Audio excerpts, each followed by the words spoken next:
As many of you know, May 30th, 2002 marked the end of the recovery and cleanup at Ground Zero.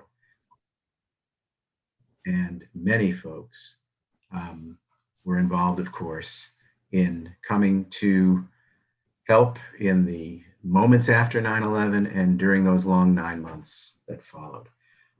We mark that occasion every year on the memorial itself, which has now added a memorial glade where we will have a moment of recognition and remembrance this weekend. But I did want to take a moment today to bring a program together that takes us back to those days, but also looking forward from those days by four people who were really critical in many ways to different phases of this process, some in an ongoing way over these last 20 years. And I think it's a moment, 20 years in since 9/11, 19 years in since the end of the recovery period, that we take a moment and think about what this has all meant and how it has changed the lives of the four people you're about to meet. I will introduce them to you one by one. Vicki Arbitrio, is an associate partner at Gilsans Murray Stefacek. In her 35-year career as a structural engineer, she's worked on a wide range of projects, both new construction and renovation. When 9/11 happened, she was secretary of the Structural Engineering Association of New York. And in that capacity, she helped mobilize the response of the structural engineering community to their response at the World Trade Center site. More than 400 New York City-based structural engineers who came to help as volunteers. And in that capacity, she organized teams assisting contractors working for the city of New York and helping establish protocols for safety and all of the other critical issues that were involved in moving materials around the site. That expertise was put to the test again during Hurricane Sandy, where as president of the National Council of Structural Engineers Association, she helped mobilize the arrival of engineers on the site. Dr. Benjamin Luft, MD, is an internationally recognized expert in the treatment of Lyme disease and AIDS-related conditions, and is the Edmund D. Pellegrino Professor of Medicine at Stony Brook University. He has served as the chair of the Department of Medicine there from 1994 to 2006, and he is the director of the Long Island Clinical Center of Excellence for the World Trade Center Health Program, which has effectively monitored the health and the impacts on the health of thousands of first responders since their service at Ground Zero. He is a researcher and educator with diverse interests and achievement, a passionate spokesman who seeks to impart a reverence for humanity along with his commitment to ethics in the practice of medicine. He's a native New Yorker, was deeply impacted by the 9/11 attacks, and it was that impact that inspired him to establish the medical monitoring program. More than 6,000 disaster responders involved. The Reverend Bill Minson, who was born in the Bronx, had a remarkable career from a very young age as an agent for all kinds of stars through show business. He was the first Black agent for this agency ICM, but he was called to the ministry in 1978 and changed his life very dramatically. He's currently a chaplain for Las Vegas Fire and Rescue, but he served from the earliest days after 9/11 at Ground Zero, ministering to families and first responders as a Red Cross and Salvation Army chaplain. And he has continued this ministry in relation to 9/11 families, but also well beyond that in the first responder community across this country in the years since. And then there's Chief Terri Tobin, who joined the NYPD in 1983. She began her career on patrol in South Jamaica, Queens, was promoted through the ranks, where she is currently Chief of Interagency Operations for the NYPD.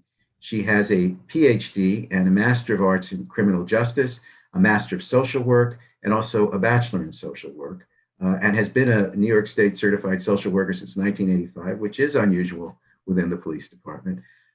She's also a graduate of the FBI Academy, the Police Management Institute, and Harvard's Senior Executives in State and Local Government program.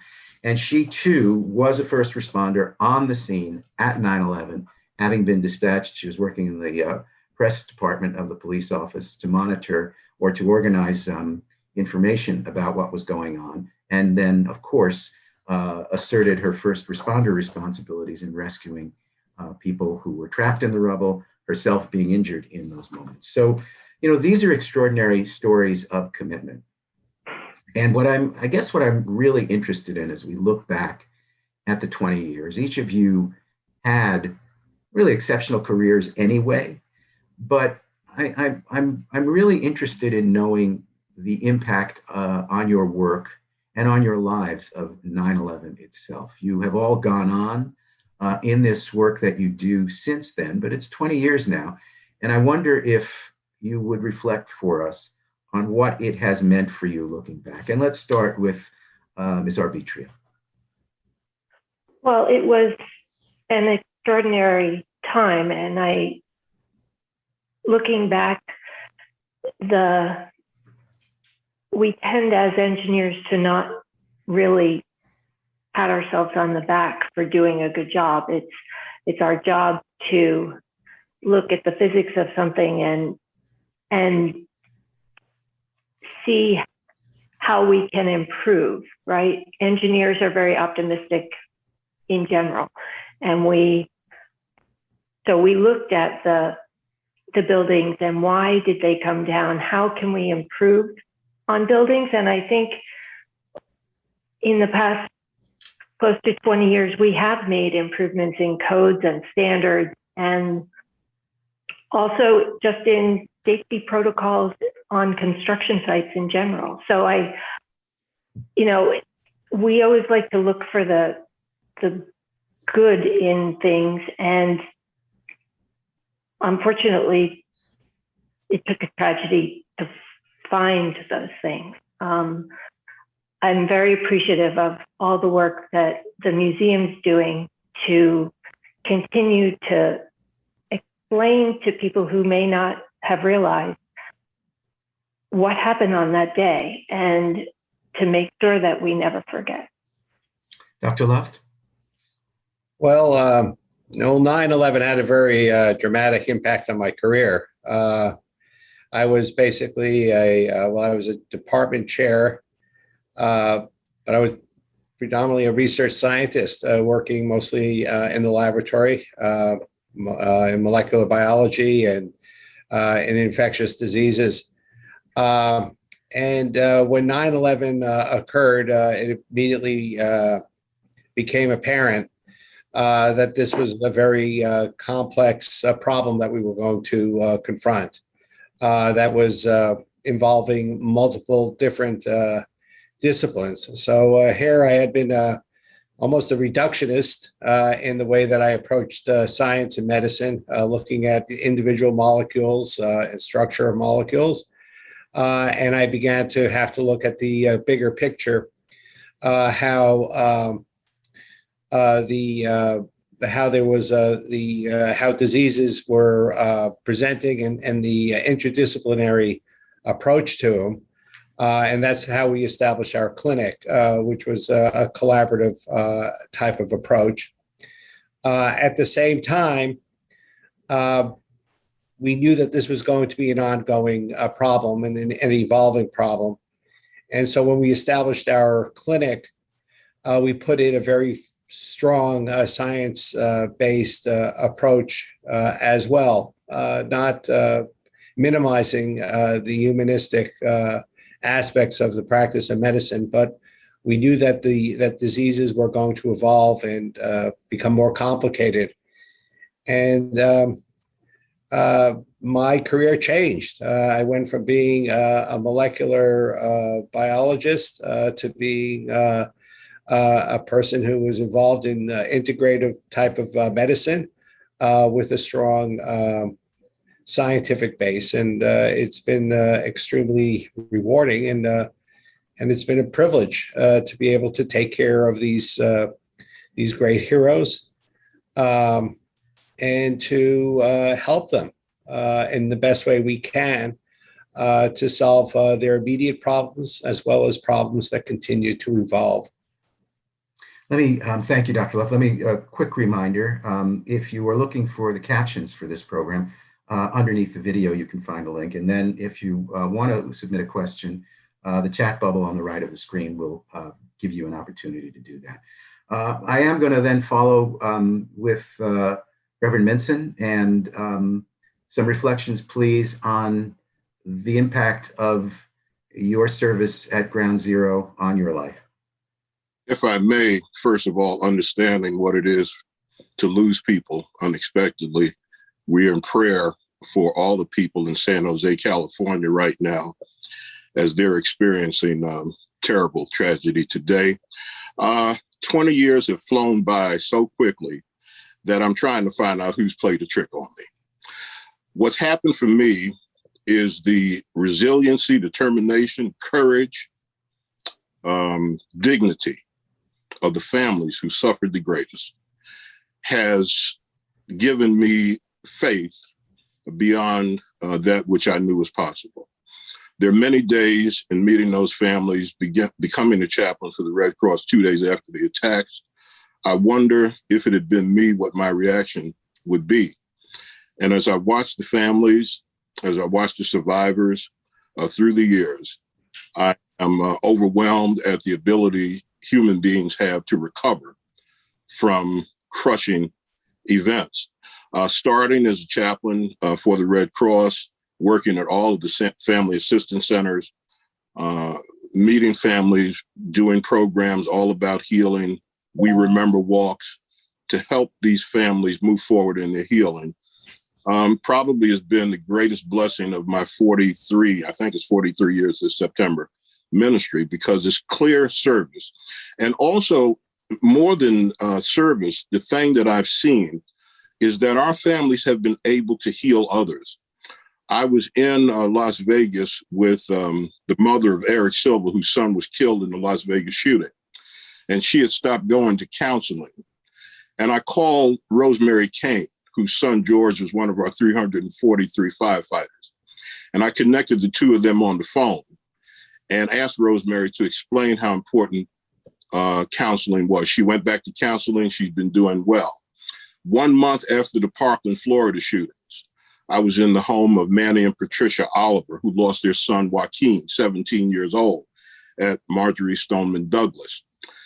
I called that mother that Rosemary had helped to get her to convince Manny and Patricia of the value of counseling, so that the 9/11 family's healing has gone on to heal others, and we will continue with that. And for those of us in the volunteers, the first responders, everyone that served over this 20 years, I just want to say thank you to the Red Cross and the Salvation Army for allowing me to serve, because when the Taj Mahal closed with a number of Salvation Army chaplains there, I was so honored to be asked to offer that last prayer. I'll never forget that. And Dr. Luft, I can't thank you enough for your service through the years to all our 9/11 responders.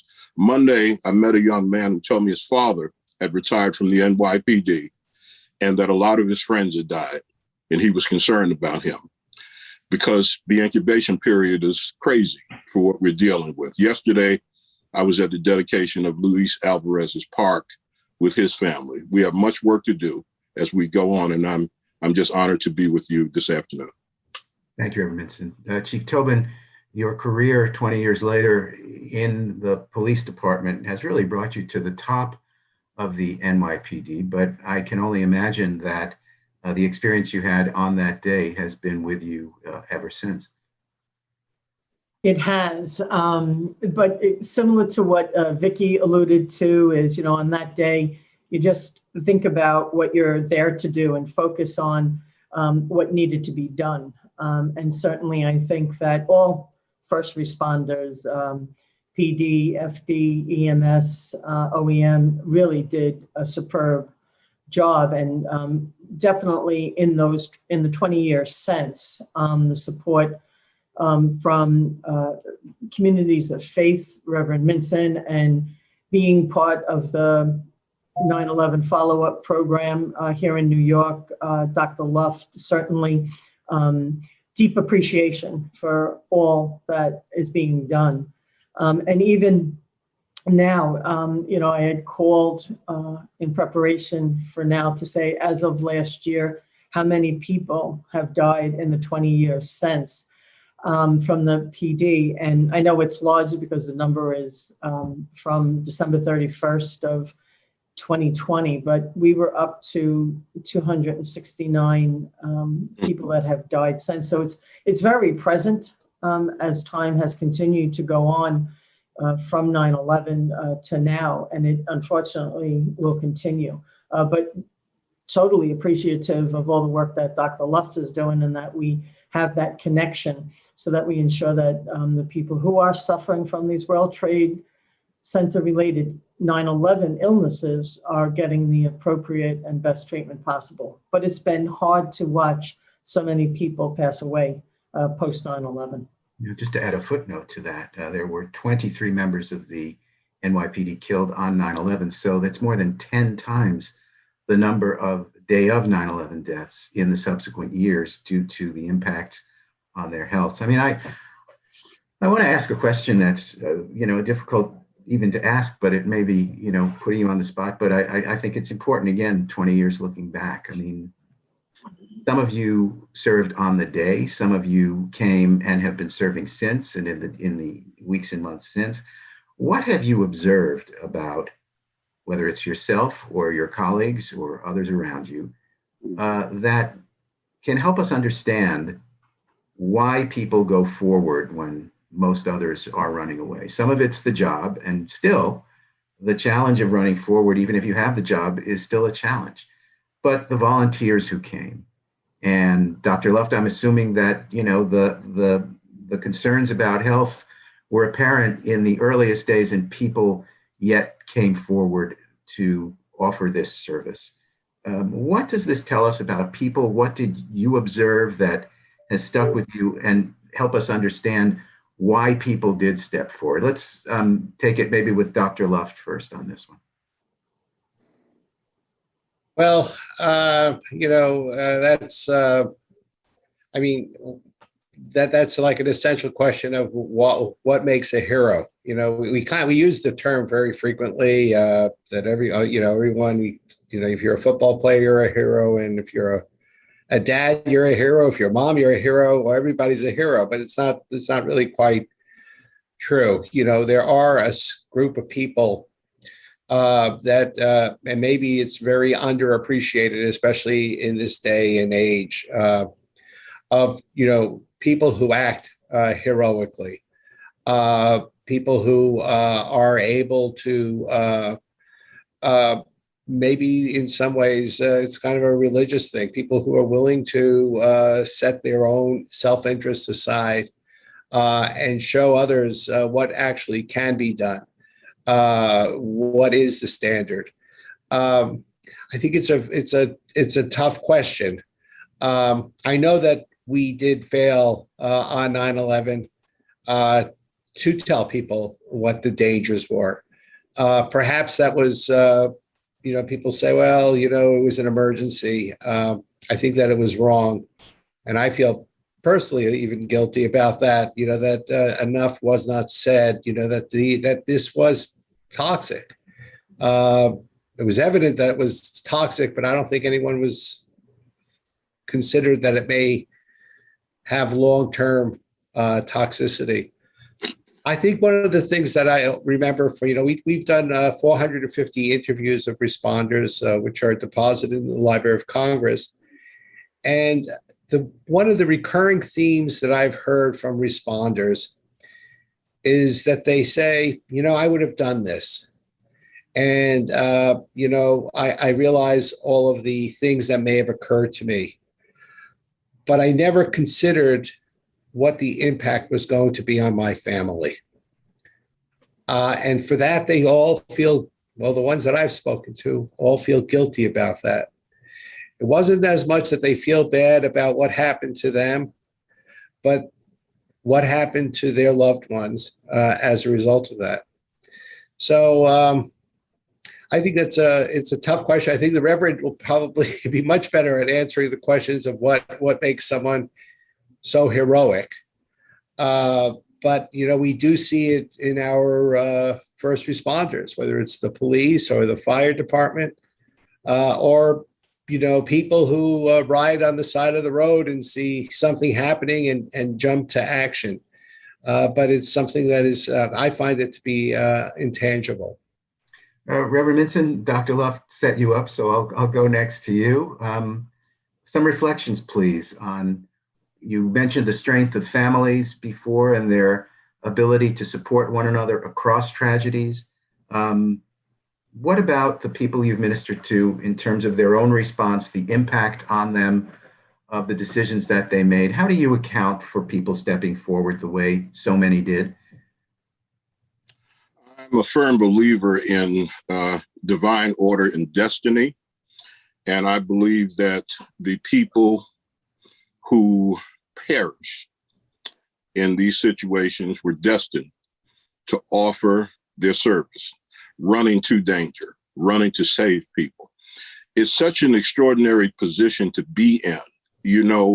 Yesterday when I was with Lou Alvarez's family, we were talking and I said, there aren't that many Lou Alvarez's. There aren't that many John McNamara's. There aren't that many heroes, but there are enough that it makes them look like supermen and women when we are just the people looking up to the sky. Where's help coming from? It's an intangible that I don't really know we can put our finger on. And that's why I believe it is a design order. It is a ministry.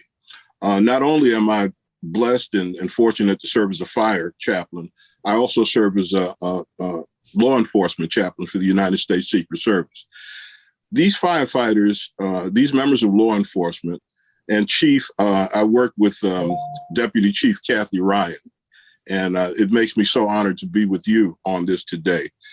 We just have great people in America. We have great people in the world that are prepared every day to give their lives.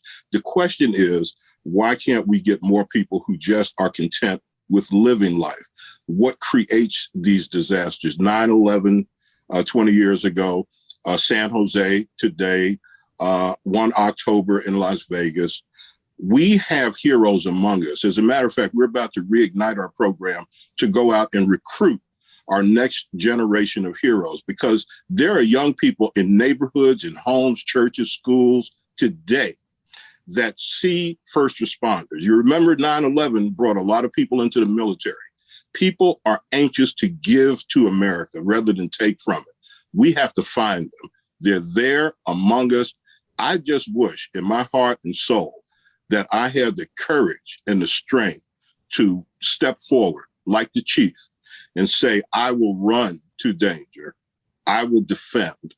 There may come a time when I have to do it, and I'll do it without hesitation. But to wear that badge is such an honor, and to wear that firefighter helmet, I just think of them and their families every day. And it begins with 9/11, because I've never seen such heroism. Chief, the spotlight for you now. You suffered significant injuries in a building collapse on that day. And as I said before, you had, somewhat administrative responsibilities as that day began. But, ultimately, you were a cop and you responded as a cop. Take us inside of that, the moment of recognition of the risks, but also the moment of recognition that, your job was what it was and it required something of you. Well, I think that, in all honesty, we did not know that the buildings were going to come down. But, we consistently train to respond to scenes of various magnitude. Certainly, I was at least in my 18th year at the time of 9/11, and I had never responded to a scene of such magnitude.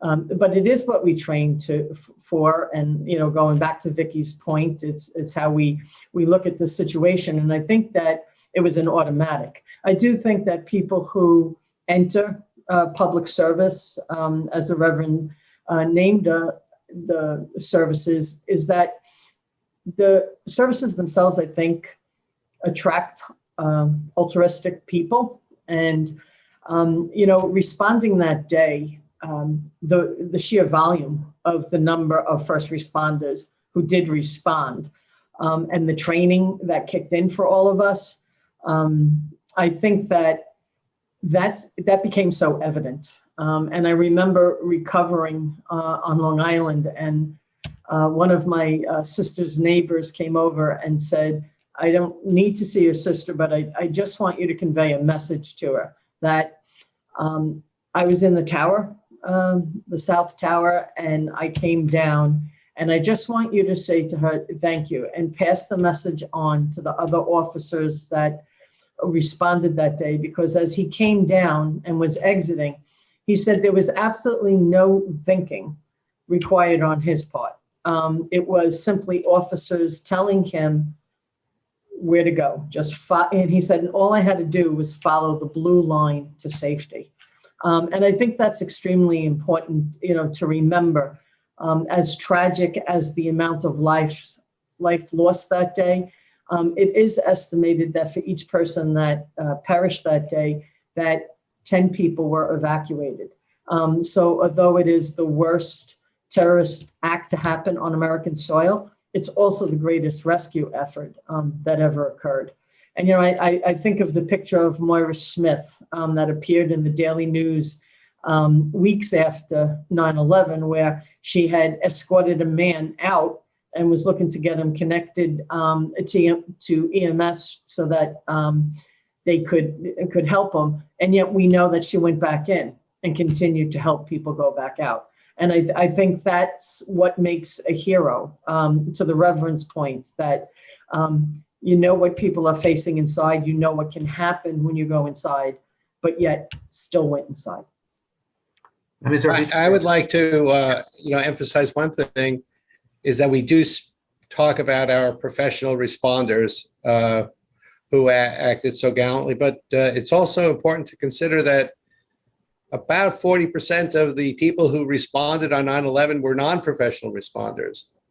Were construction workers, building trades, regular, citizens who went down and responded. And I think that, those are truly remarkable people in that they had no training.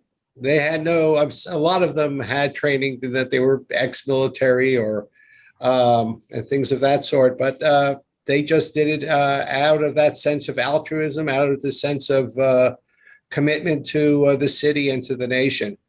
And it's always important to keep them in mind.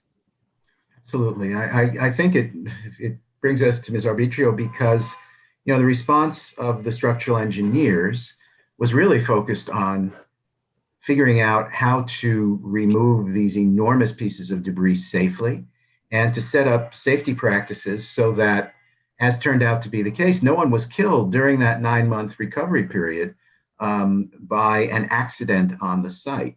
And yet, if you'll allow me, these are folks who are used to construction sites, but being in, this kind of a circumstance where there is, the real risk of physical injury to others and themselves, that's not standard practice for structural engineers who are between work sites and office sites. So they too had to face something about their commitment to their work. And I wonder if you could tell me about that. I think all of the first responders have a generosity of spirit that I don't know how we teach that to kindergartners, but the fact that we're all in this together, and if we can work together, we can solve it. I think that is kind of the basis for the Structural Engineers Association, is that even though we compete against each other for work on a day-to-day basis, through this organization, we learn from each other. And I think that spirit to always improve people's lives, improve how buildings are built, how can we do this more efficiently and safer, is something that hopefully, through communities like this, we can build that and teach young people that any one of these careers is a great place to spend your life, right? The fact that even after the towers were hit by these airplanes, they stood and so many people were able to get out.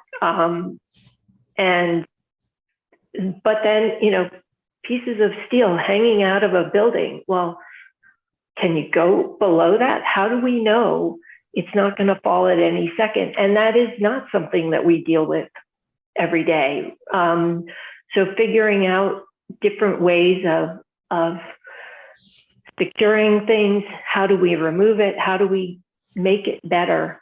Was something that was an intellectual challenge for us as engineers, but it was a way for us to also give back to our city who, has given us all so much. So the fact that the building withstood the impact of the plane, right? And had a big gash and the loads redistributed so that the building stood up. In our investigations afterwards, we've learned a lot about fire resistance and ways to make buildings more resilient and more redundant so that if some future accident happens, maybe there's a better chance that more people can live and we don't need to have people running into the fire, right? That would be the goal. Let me ask each of you, and I'll start with Ms. Arbitrio, because you raised this point about conclusions drawn from 9/11 within your profession, and I want to apply it to each of you in terms of your work. What one thing do you say the structural engineering profession took away from this experience? Obviously, it was focused on the folks who worked here, but what practice might have changed, or what lesson learned has had sort of an enduring resonance in the years since? So I believe that engineers have always been aware of the continuity of following the path for the loading to come down to the foundation, right? But I think there's a raised awareness of how the connections of different pieces in a building may be points of weakness or points of strength. And so we have looked at those more carefully. How different systems interact with each other. And also, part of this is just the internet age, but communication across the country in structural engineers has improved greatly. So we're learning things that engineers in California have known for earthquake resistant design, and how can we apply that to make buildings more resilient in general? How can we learn from hurricanes in Florida to make buildings in New York more resilient? So that, to me, is one of the great things that has evolved in the last 20 years, is just the open communication and knowledge sharing across the country. The other thing that I wanted to point out, in California, they had a system for responding after earthquakes to assess damaged buildings. And immediately after 9/11, we brought that methodology to New York to assess over 400 buildings in the neighborhood surrounding the World Trade Center site to make sure that those buildings were safe and could they be reoccupied. Because there were lots of people who were displaced initially, right? They didn't know if their building was safe to go back into. So that was a big, big effort. Chief Tobin, you're Chief of Interagency Operations, which I'm guessing is not something that would have been given such a primacy in the pre-9/11 days. But tell us, if you will, how the NYPD has changed through the lessons of 9/11. Well, I think one that my position exists, but I think the biggest takeaway for the police department was, we live and work in New York City, and how quickly what happens globally. We became part of a much wider network of what is happening in other parts, not only of this country, like we're certainly looking at San Jose today, as Reverend Minson has mentioned, but all of a sudden we were much more aware of what is happening globally in the world, and we pay attention to what is happening in the world. We're very focused on working with other agencies, because I think 9/11 pointed out that we could have had better coordination among responding agencies that day. But I also think back to, there are whole bureaus in the police department that didn't exist, like our counterterrorism division began after 9/11. We have people stationed around the world as liaison officers, which was certainly an outgrowth. So I think for us, that was the biggest takeaway from the day itself. Reverend Minson, ministry to families in crisis or in grief is a longstanding practice, but I wonder if under the, really dramatic circumstances of 9/11, there was something in your mind that you and your colleagues did differently, or that perhaps changed your approach to these kinds of moments? I think, listen, mostly my first contact with chaplaincy was with the Atlanta mothers who lost their children in 1980. Nothing is tougher than losing a child. We had every conceivable pain come at us on 9/11. And for me, it was listening. That was the challenge, to be able to listen, absorb some of the pain that these family members were experiencing, to try to come out of shock, to come to a place of acceptance, and then somehow think about going forward, which is, it's almost an impossible task to think about. That's why I think about the people in San Jose. We see it every day in this nation. There's something about the human spirit that can rise above everything. If 9/11 did anything for America, like Oklahoma City, I was just there April 19th for their 26th commemoration.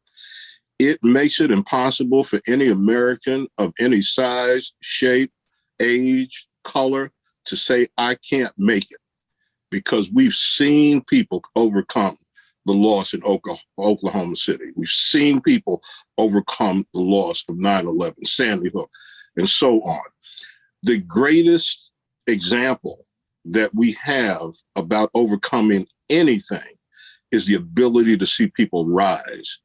And if we could just use the example of the pain that's created from the hatred, the rage, the anger that pushes these events, then maybe it would compel us to begin to see we have the ability not to go beyond the point. But we know we had Cain and Abel at the beginning. And what we've seen is, as long as there are weapons, somebody's going to not want to have peace. They're going to want to be angry. They're going to want to exert pressure. So we have to remind ourselves, neighbor to neighbor, citizen to citizen, American to American, really, if one American is suffering, I'm suffering for San Jose. Everyone that's on this call, we know what it is. We got to start looking at what we can do to prevent the same thing from happening over and over, because it's us, it's human beings that are doing it. With me, the gun is one thing. If I can convince the shooter, don't shoot, that's a big deal. We got to prevent people, seek peace, not hate. Coming out of 9/11, I think that's the most relevant thing as we look at 20 years. Are we doing any better? It's not a question we want to ask. Dr. Luft, you mentioned before in your treatment of so many of the folks who were whose health was affected by their service down at the site. You mentioned in addition to science-based medicine, the integrative approach. I wonder, your own practice, but what you've seen, what has that done in terms of, as I say, your practice, but also, medicine in this kind of extremist situation? Well, I think one of the most important lessons is not to presuppose things, not to, in medicine, you make diagnoses, and a lot of those diagnoses are based on the past of other, conditions that you learn over time. Some of it's based on knowing the pathophysiology. But 9/11 was a unique moment, as all of these events are.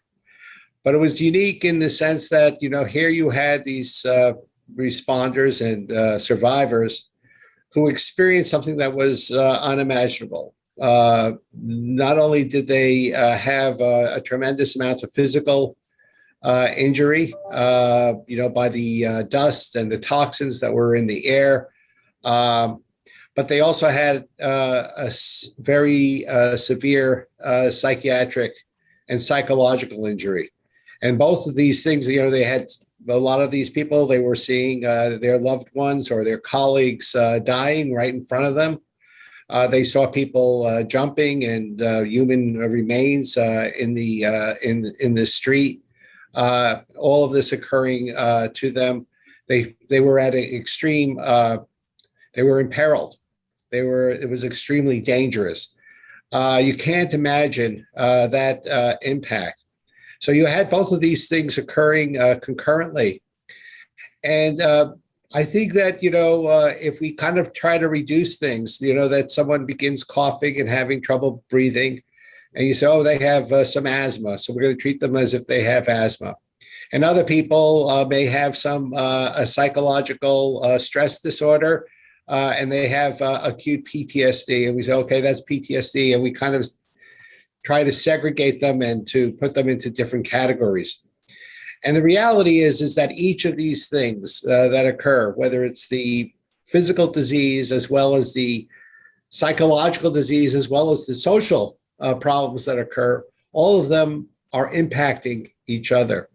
And so a lot of times, people tried to predict what was going to happen to the responder or to the survivors on the basis of what they had previously experienced with other patients. But I think what's most important is to realize the uniqueness of this experience, and that as a result of that, many of the manifestations that occur 19 years later are still quite unique and are diseases in their own.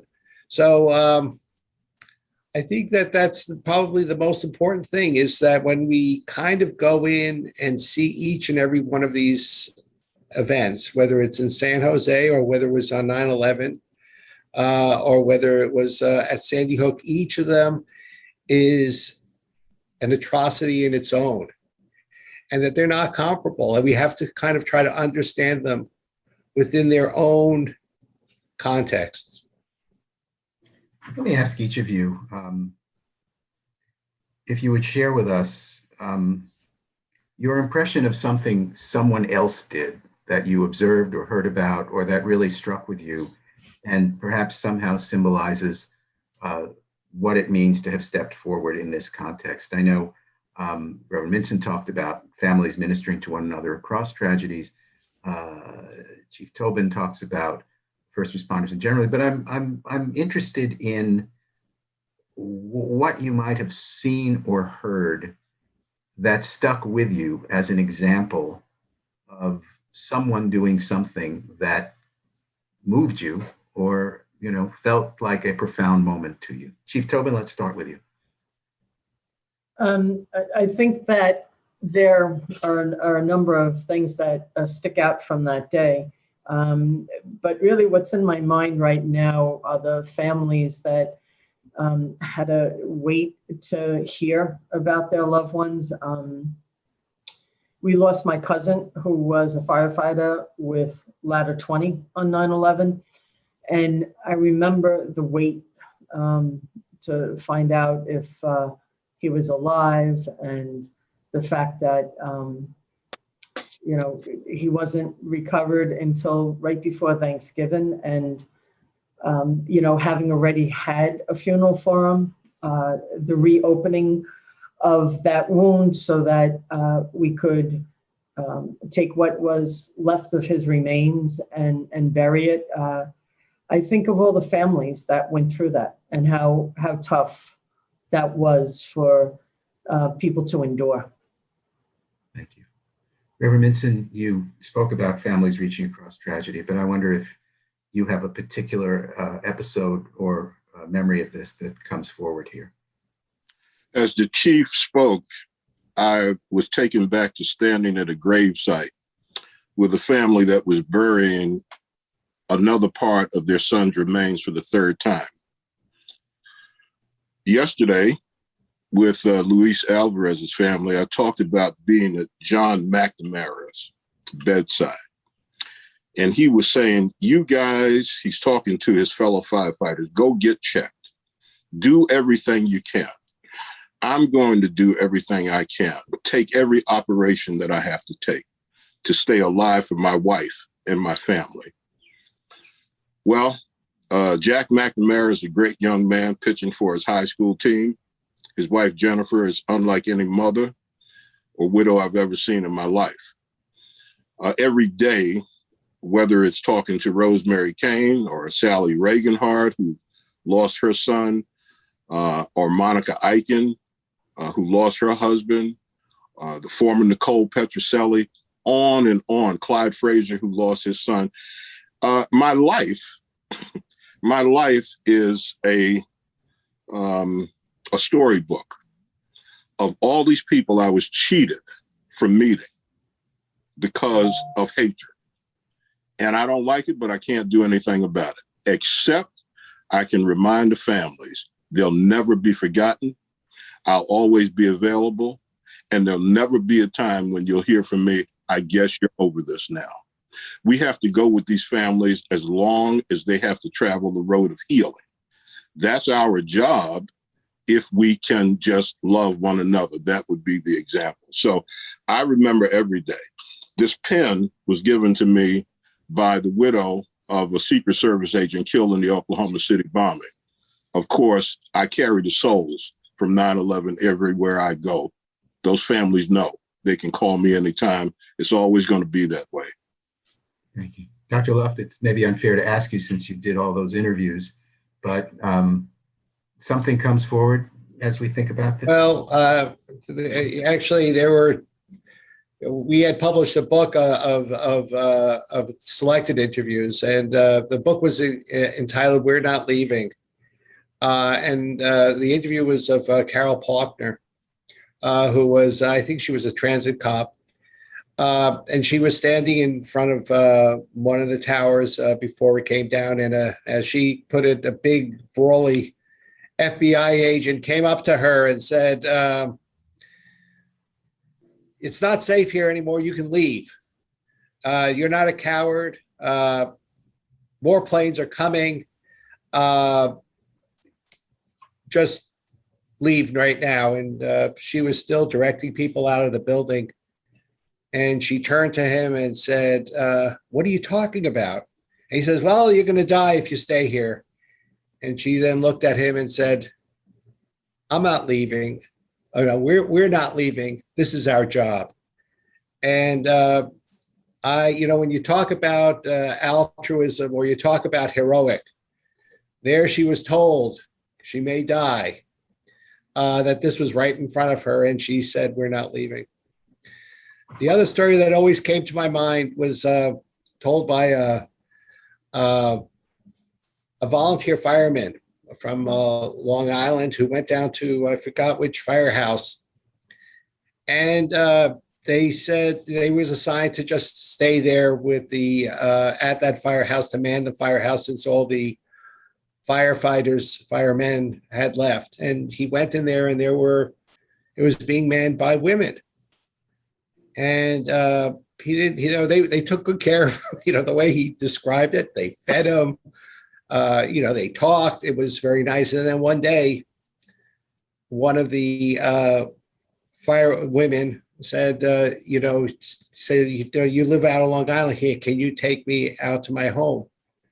And he hadn't realized what was going on. And he took her, he went into the car, and she was sitting in the back. And then all of a sudden, he felt her hand grab him and said, "Take me down to the site. I have to find him."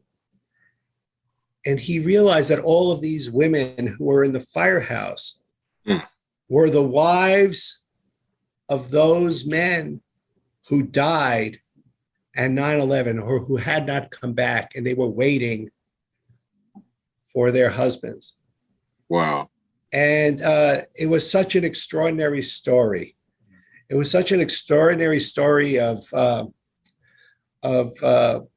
power and courage and love. So those are the two stories that always stick in my mind. When I think about 9/11, I think of 9/11, and I applaud the museum because it is the largest repository of civics. This is what we should be as humans. They showed us the standard. This is the standard that we will try to approach. Doesn't mean we'll make it there. I don't know if I'll run into a fire or not, but I know what the standard of what humans can do, what we're capable of. And I think we have to remember just to keep retelling the story of 9/11, not in terms of the hatred and the politics and all of that, but of the human response. And I think that we're all better by it. We're all better by it. Mr. Arbitrio, you were basically deploying these structural engineers to what had become a battlefield. I mean, who or what did you take away from some of those experiences? So first, just to go off of what Dr. Luft was just saying, all the stories are incredible. So I've been rereading this book that are just stories of responders and people who were just going to work that day. The stories are incredible, but the one person who really stands out to me is Leslie Robertson, who was the structural engineer for the towers in the 1960s. And his office was not far from the site. I don't believe he was in the country at that day, but the people in his office were, pulling drawings and offering them to the first responders and the Office of Emergency Management to, assist with that. But Mr. Robertson himself was an incredible engineer and a person that I really wished I had gotten to know better. He was a pacifist, and he had actually designed the buildings to resist the impact of a plane based on the planes that had hit the Empire State Building. And the building stood right after the impact. And unfortunately, the fire brought them down. But his story and his life, especially to promote talking to people and not fighting, as Reverend Minson said, stop the hate. I think that's the biggest takeaway for me. Thank you. We're running low on time. I want to ask you one more question for each of you, and if you would just make a brief answer if it's possible. And I'm looking at a question from Verlinda and a question from William Raff, which both have to do about 20 years later. We live in a world of conflict. We live in a world where we've gone through, the terrible last year of COVID. We live in a world at the same time where we have seen examples of heroism over the years since 9/11. This is not the only case or the only example of people stepping forward into danger. Looking back, each of you from your perspectives of, the last 20 years, what is the example that you would like to share with the next generation? What brief, if it's not a brief question, I understand that, but what brief moment is worth retaining for young people as they learn about this extraordinary event, the extraordinary service that was offered to it 20 years later, not even in their own lifetimes? Reverend Minson, let me start with you. Doctors, nurses, law enforcement, fire service, EMTs, dispatchers, United States military. We need young people to step into the shoes of those that served 20 years ago at 9/11, those that are serving today in San Jose and throughout this country. The example of 9/11 is that America came together to surround New York, and New York has been doing better ever since. And if we all start thinking about what we can contribute, we'll see America prosper. Chief Tobin? I think the takeaway is that we're all connected. It didn't make a difference that day what your gender, race, creed was. We were all in it together. And I think that going forward, we have to look at things that we are all globally in this together. And if we haven't learned that from 9/11 through the pandemic, I don't know if we'll ever learn it. Ms. Arbitrio?